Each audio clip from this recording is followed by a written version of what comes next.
All right, we're looking at part three, looking at Becoming a Translator by Douglas Robinson. This isn't a review, by the way. This is just me. This is me looking at this and just randomly thinking whatever thoughts I think. If we were in the pub and you said, what do you think of chapter three of Becoming a Translator? This is what I would tell you. Take it with a pinch of salt. Chapter three talks about learning, which is very important in my view. You have to constantly learn all the time, but in practice there's a few limitations, right? So the first thing is, ideally, every time a reviewer looks over your work and gives you feedback, you would take those reviews on board and never do those things again, or challenge the reviewer and say, no, you're wrong, this was right because. But in practice, reviewers feel like they have to make changes to justify their income, and you will get a whole page of what I call preferential changes, where I just prefer this style to that style, don't know why. Okay, well, I prefer that style, so change it back. What are we doing here? How is that helping anything? That's preferential changes. The other kind you get is where you have made an error, you need to see it and know why. How did I make that error? And I know early on I had a real problem with dates.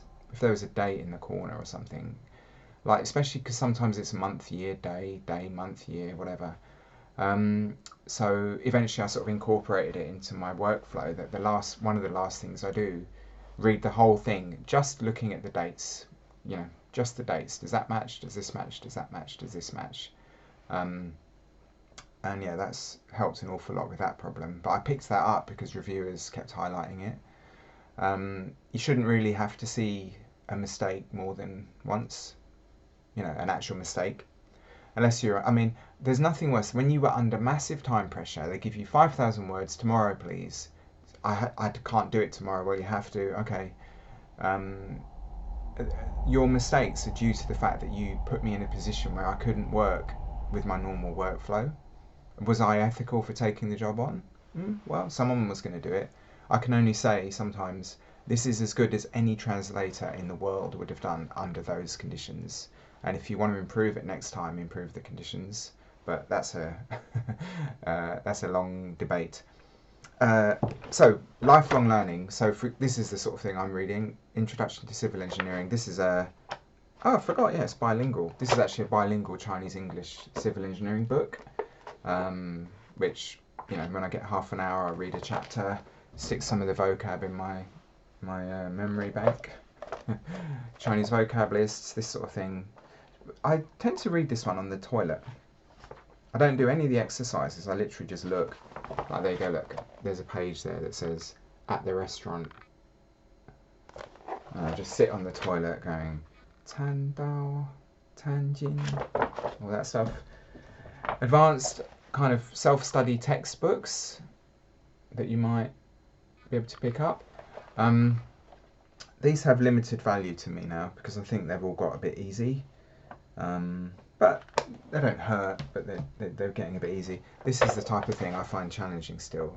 So this is a textbook on classical Chinese, and it's useful because you still occasionally, writers will kind of mimic the classical Chinese style.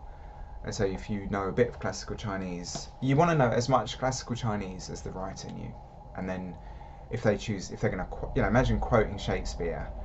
At least if you're translating, you need to know where to look, or, oh, that sounds like a Shakespeare quote, let me find an equivalent.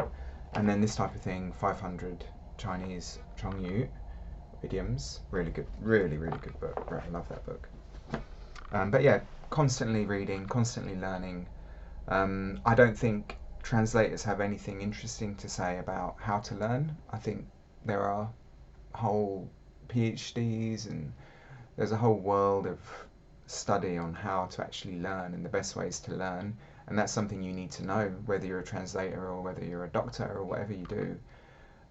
Almost it's kind of independent of translating.